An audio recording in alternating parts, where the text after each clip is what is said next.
আজ আসুক রাজপুত্র রাজপ্রাসাদে ফিরে, তারপর আমি তাকে জিজ্ঞেস করব সে কেন অনুমতি ছাড়া যখন তখন যেখানে সেখানে চলে যায়, আর তার মাতা কেনই বা তার হয়ে আমার সাথে সালিশ করে। বলছিলাম মোড়ল কর্তা, আপনাকে কিছু কথা বলার ছিল। কি নতুন বায়না পয়সা সাজিয়ে এলে আমার কাছে? তুমি কাল বাড়ি যাবে আবির? হ্যাঁ রিমি, যেহেতু এবার গরমের ছুটি হিসেবে বেশ কয়েকদিনের ছুটি পেয়েছি, তবে ভাবছি বাড়িতে গিয়ে মায়ের সাথে কটা দিন কাটিয়ে আসি। দেখো দেখো তো পিসিমা, আমায় কেমন দেখাচ্ছে মায়ের সব গয়না পরে। ও মা, শোনো, তোকে তো একদম স্বর্ণের অলংকারের মতো জল জল করছে তোর শরীর খানা, একেবারে রাজমহলের রানীর মতো লাগছে। সত্যি বলছো পিসিমা? আমার সত্যি রানীর মতো লাগছে। মাতা, আমি আর খেতে পারছি না, আর খাবার বেড়ে দিও না আমায়। কি বলছো রাজকুমার? এইটুকুনি খাবারে কি তোমার পেট ভরে গেল নাকি? না না, তোমাকে আরো খেতে হবে। এই নাও, তোমাকে এই মাছের মাথাটা দিলাম, এখন চুপচাপ এগুলো খেয়ে নাও তো। না না মাতা, আমি সত্যি এগুলো আর খেতে পারবো না। প্রত্যেক বেলায় তুমি আমায় এভাবে জোর করে কেন খাবার খেতে দাও বলো তো? এখনো যেহেতু আমার হাতে খাচ্ছ, তাই আমি আমার পুত্রকে মন ভরে খাওয়াতে চাই। এরপর বিয়ে করে বউ নিয়ে আসলে তখন তো বউয়ের হাতেই খেতে হবে। আর যদি তখন এত আদর যত্ন করে না খাওয়াই তোমাকে, তখন তো তোমার মুখখানা শুকিয়ে কাঠ হয়ে যাবে। তাই আগে থেকেই আমি তোমাকে। তুমি আগে থেকেই আমায় খাইয়ে মোটা হাতি বানিয়ে রাখতে চাও, তাই তো? অনেক হয়েছে খাওয়া দাওয়া আর গল্প করা মা, এখন তোমার মন ভরেছে তো? তোমার রাজপুত্রকে কাছে পেয়ে এইটুকুনি সময় তোমাকে না দিলে তো আবার তোমার অভিমান হয় রাজপুত্রের জন্য। এবার তো অন্তত আমায় পিতামশাইয়ের কাছে যেতে দাও। আচ্ছা বেশ, আমি তোমাকে আর আটকাচ্ছি না। তোমারও খাওয়া শেষ হয়েছে, এবার তুমি যেতে পারো তোমার পিতামশাইয়ের কাছে। কি নাকি কি গুরুত্বপূর্ণ কথা আছে তোমার, যাও তাহলে। ঠিক আছে মাতা। এরপর রাজপুত্র কর্ণ ভোজন কক্ষ থেকে বেরিয়ে তার পিতামশাইয়ের কাছে যায়। আরে রাজপুত্র, এসো, তোমার সাথে গুরুত্বপূর্ণ কথা আছে বলেই তো তোমার খোঁজ করছিলাম আমি। আর তুমি কিনা আমার সেসব কথা কিচ্ছু না শুনে অন্দর মহলের ভেতরে চলে গেলে। পিতামশাই, আপনার সঙ্গে আমার প্রজাদের সমস্যার ব্যাপারে কিছু গুরুত্বপূর্ণ কথা আছে।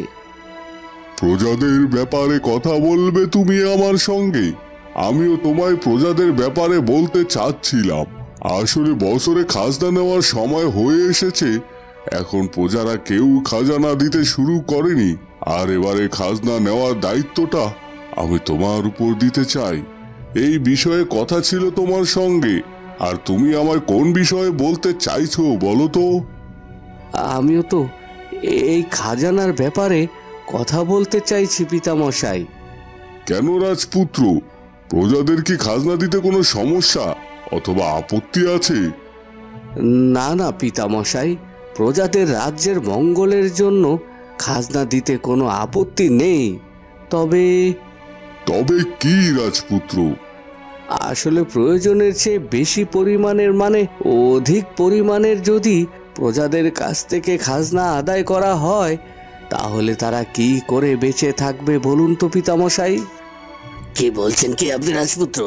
আমরা তো কোনো বছরই প্রজাদের কাছ থেকে অধিক পরিমাণে খাজনা আদায় করিনি। এখানেই তো রয়েছে আসল গরমিল। তুমি এ ব্যাপারে আর কি কি জানো রাজপুত্র?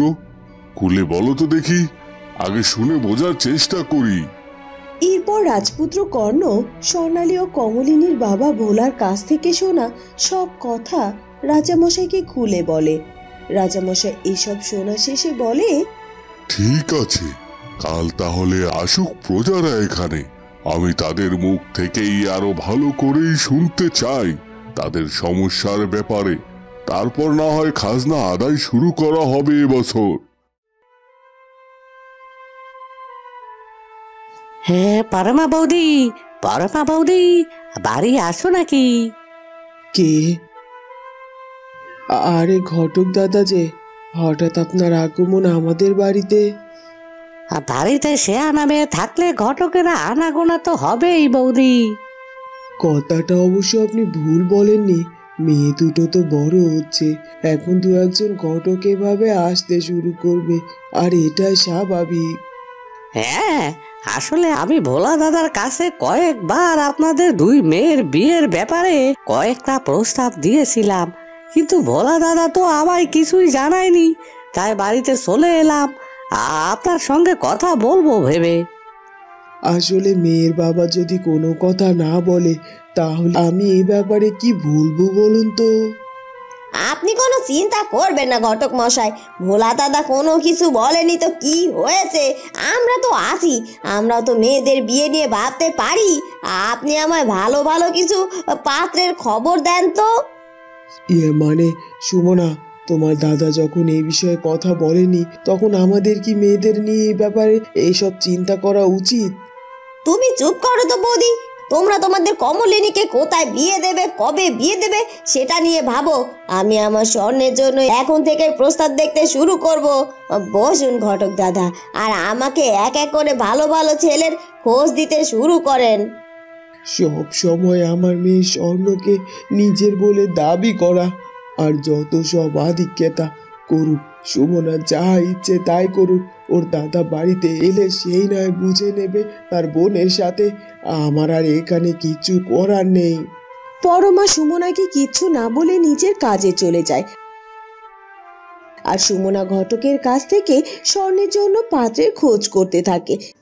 এদিকে কোমল তার কপালে কাটা দাগ আর শরীরে হালকা জ্বর নিয়ে আবারও যায় পুকুর ঘাটলায় জল আনতে। কি রে কমল, জ্বর কি কমেছে? হ্যাঁ কাকিমা, জ্বর কমেছে। এ কি বলছিস? কারো জ্বর কি একদিনে সেরে যায় নাকি? কই কই দেখি তো। এ কথা বলে মহিলাটি কোমলের কপালে হাত ছোঁয়ায়। ও মা, শরীরে তো এখনো দিব্যি জ্বর রয়েছে, আর তুই বলছিস জ্বর নেই? তোর কপালে কাটা দাগ কেন রে? কি হয়েছে? না না, ও কিছু না কাকিমা, ও কিছু না। কমলিনী জল নিতে এসে সেই মহিলার সাথে কথা বলতে থাকে। তখন স্বর্ণ পুকুর ঘাটলায় আসে স্নান করতে, আর সে দূর থেকে দেখে কমলকে মহিলাটির সাথে কথা বলতে। ও কিছু না বললেই হলো? ওই শরীরের জ্বর, তার ওপরে কপালের এমন কাটা দাগ, কি করে কাটলো রে? কপালের এইখানে এমনি এমনি তো কাটার কথা নয়। তোকে কি কেউ মেরেছে নাকি? না না কাকিমা, আমি কি মারবে বলো তো? বাড়িতে সবাই আমাকে কত ভালোবাসে, আমাকে কেউ কেন মারতে যাবে? ঘরের দরজার সঙ্গে ধাক্কা লেগে এমনটা হয়েছে কাকিমা, তুমি এইসব নিয়ে চিন্তা করো না। ওই কোমল বাড়িতে বাবা মায়ের কাছ থেকে আমাকে দূরে সরিয়ে রেখেছে, নিজে একাই বাবা মায়ের ভালোবাসা ভাগ করে নিয়েছে, আর এখন বাড়ির বাইরের লোকের কাছেও আমার নামে নিন্দে বন্ধ করে নিজে ভালো সাজছে। নিশ্চয়ই নিশ্চয়ই কাল রাতের ব্যাপারে সবকিছুই মহিলাটিকে বলছে। আমি যে ওর কপালে আঘাত করে কপাল কেটে দিয়েছি, এটা সারা গায়ের লোককে জানাতেই হবে। দাঁড়া, আমি দেখাচ্ছি মজা কমল তোকে। কোমল, এই কোমল। এ কথা বলে স্বর্ণ কোমলের কাছে এগিয়ে যায়। স্বর্ণকে দেখেই মহিলাটি বলে ওঠে, তুই এমন কেন রে স্বর্ণালী? আর কেমন বোন তুই? তোর বোন এইভাবে জ্বর শরীরে জল নিতে এসেছে, আর তুই এত বড় ঢিঙ্গি মেয়ে হয়ে কিছুই করিস নে। আমি যা ভেবেছিলাম তাই হলো। এই কোমল এতক্ষণ নিন্দে বন্ধ করছিল আমার নামে তোমাদের কাছে, তাই না? কোমল কারো কাছে আমাকে ভালো থাকতে দেবে না, সকলের কাছে নিজে ভালো সেজে আমায় খারাপ বানাবে। দাঁড়া কোমল, বাড়ি চল, আমি তোকে দেখাচ্ছি মজা। কাল রাতে তোর মাথায় আমি পাকা চুলে মেরে কেটে ফেলেছি বলে সেই গল্পটা এখন সবাইকে বলা হচ্ছে না। কি বলছিস কি তুই এসব স্বর্ণ? আমি এসব কথা কখন বললাম? ও মা, এ কি শুনছি? স্বর্ণ, তুই কোমলের মাথা পাঠিয়েছিস, আর কোমল কিনা তখন সেগুলো চেপে যাচ্ছিল। কোমল তো সবটা ধামা চাপা দেওয়ার জন্য বলছিল। ওর না দরজায় গুঁতো খেয়ে এমন কপাল কেটেছে, আর তুই এসে নিজেই স্বীকার করছিস এগুলো। তাহলে তুই এবার ভেবে দেখ যে তুই কতটা খারাপ, আর তোর বোনটা কত সহজ সরল আর নরম মনের মানুষ। সে অন্যের দোষ ঢাকতে গিয়ে নিজের গায়ে দোষ নিচ্ছিল। তোমরা সকলেই তৈরি তো? চলো তাহলে এবার রাজবাড়ির দিকে যাওয়া যাক। হ্যাঁ হ্যাঁ ভোলা দা, আমরা একদম প্রস্তুত। চলো আজ আর মাঠের কোনো কাজ করব না, রাজবাড়িতে গিয়ে গুরুত্বপূর্ণ কাজটা আগেই সেরে আসি। হ্যাঁ, আজ মাঠের কাজ করার চেয়েও বেশি গুরুত্বপূর্ণ রাজবাড়িতে গিয়ে রাজা মশাইকে সবটা জানানো। আর তাছাড়া আমি তো কাজটা আরো সহজ করেই ফেলেছি আগে থেকে। রাজপুত্রের সঙ্গে আমার দেখা হওয়ায় আমি রাজপুত্রকে সবকিছু খুলে বলেছি, তিনি আমাদেরকে সাহায্য করতে চেয়েছেন। তাহলে তো আর কোনো চিন্তা রইল না ভোলা দাদা। যদিও রাজবাড়িতে যেতে আমার ভয় ভয় করছিল, কিন্তু তুমি যখন বলছো রাজপুত্রের সঙ্গে তোমার আগে থেকেই কথা হয়ে আছে, তাহলে তো ব্যাপারটা আরো সহজ হয়ে যাবে। রাজবাড়িতে গেলে রাজপুত্র নিজে যদি আমাদের সাথে থাকে, তাহলে আর এত চিন্তা কিসের? হ্যাঁ, তাহলে আর দেরি না করে চলো, শিগগিরই রাজদরবারে বৈঠকের সময় পেরিয়ে গেল। রাজা মশাই কিন্তু আমাদের আর্জি আর শুনবেন না। এই হ্যাঁ দাদা, চলো চলো। এরপর ভোলা আর কিছু চাষি মিলে রাজবাড়ির দিকে রওনা দেয়। প্রহরীরা, যাও তো রাজদরবার থেকে একবার খবর নিয়ে এসো, প্রজারা এসেছে কিনা রাজদরবারে। প্রজারা তাদের সমস্যার কথা নিয়ে রাজদরবারে এলে আমাকেও তখন সেখানে উপস্থিত থাকতে হবে। রাজপুত্র, আমি এক্ষুনি রাজদরবার থেকে খবর নিয়ে আসছি। রাজপুত্র কর্ণের আদর্শ পালন করতেই প্রহরী তখনই বেরিয়ে যায় সেখান থেকে। আর রাজপুত্র কর্ণ বারান্দায় গিয়ে দাঁড়ায়। কি জানি কি ভেবে সে একা একাই হাসতে থাকে। জীবনের প্রথম শুনলাম ভয় থেকেও নাকি কারো জ্বর আসে। চাষির কন্যাটা নিশ্চয়ই খুব ভীতু। আমার সঙ্গে দেখা হলে আমি এমন কিছু করতাম যেন চাষির মেয়ের ভয় দৌড়ে পালাতো। কি ব্যাপার, আমার রাজপুত্রের মনটা আজ এত খুশি খুশি লাগছে। এখানে একা একা কি বিড়বিড় করা হচ্ছে, আর কেনই বা এত হাসি হাসা হচ্ছে? আরে মাতাজি, আসুন আসুন, আপনার রাজপুত্র তো সব সময় এরকম হাসি খুশিই থাকে। তার হাসির তো কোনো নির্দিষ্ট কোনো প্রয়োজন হয় না মাতা। এতদিনও চিনলেন না আপনার পুত্রকে? হ্যাঁ, আমি তো আমার পুত্রকে আপাদমস্তক পুরোটাই চিনি। তবে আমার পুত্রের মুখে আজকে হাসির মধ্যে একটা রহস্য লুকিয়ে আছে। কি সেই রহস্য রাজকুমার? কোথায় আপনি রহস্যের ছোঁয়া পেলেন? ও তেমন কিছু নয়, আমি এক ভীতু কন্যার কথা ভেবে হাসছিলাম মাতা। কি ভীতু কন্যা? তুমি কোন কন্যার কথা বলছো রাজকুমার কর্ণ? সেই ভীতু কন্যা কে? তাকে দেখার সৌভাগ্য অথবা দুর্ভাগ্য কোনোটাই আমার হয়নি মাতা। কাল আমি যে প্রজা মানে ওই যে চাষির কথা বলছিলাম না, সেই চাষি কন্যার কথা বলছি। সামান্য ঝড় বৃষ্টি বিদ্যুৎ চমকানোর আওয়াজে নাকি সে ভয় পেয়েছিল, আর তা থেকেই নাকি তার জ্বর এসেছে। বলুন মাতা, এ কথা শুনলে যে কারোই হাসি পাবে কিনা? কারো অসুস্থতার কথা শুনে এভাবে হাসতে নেই রাজপুত্র, এটা কিন্তু ভারী অন্যায়। কেন মাতা, সেই ভীতু কন্যা কি এখানে এসে দেখতে পাচ্ছে নাকি যে আমি তার অসুস্থতার কথা শুনে এভাবে বসে হাসছি? আজ কতদিন পর নিজের গ্রাম, নিজের গ্রামের বাতাস, নিজের গ্রামের মাটির গন্ধ এত কাছ থেকে পাচ্ছি। কি যে শান্তি লাগছে আমার। আরো শান্তি লাগবে যখন মায়ের মুখখানা দেখতে পাবো। আশা বাবু, আপনি তো সেই তখন আমার গরুর গাড়িখানায় উঠে পড়লেন, কিন্তু এটা তো বললেন না আপনি কোথায় যাবেন, কার বাড়ি যাবেন আপনি? আরে আরে, আমায় চিনতে পারছো না?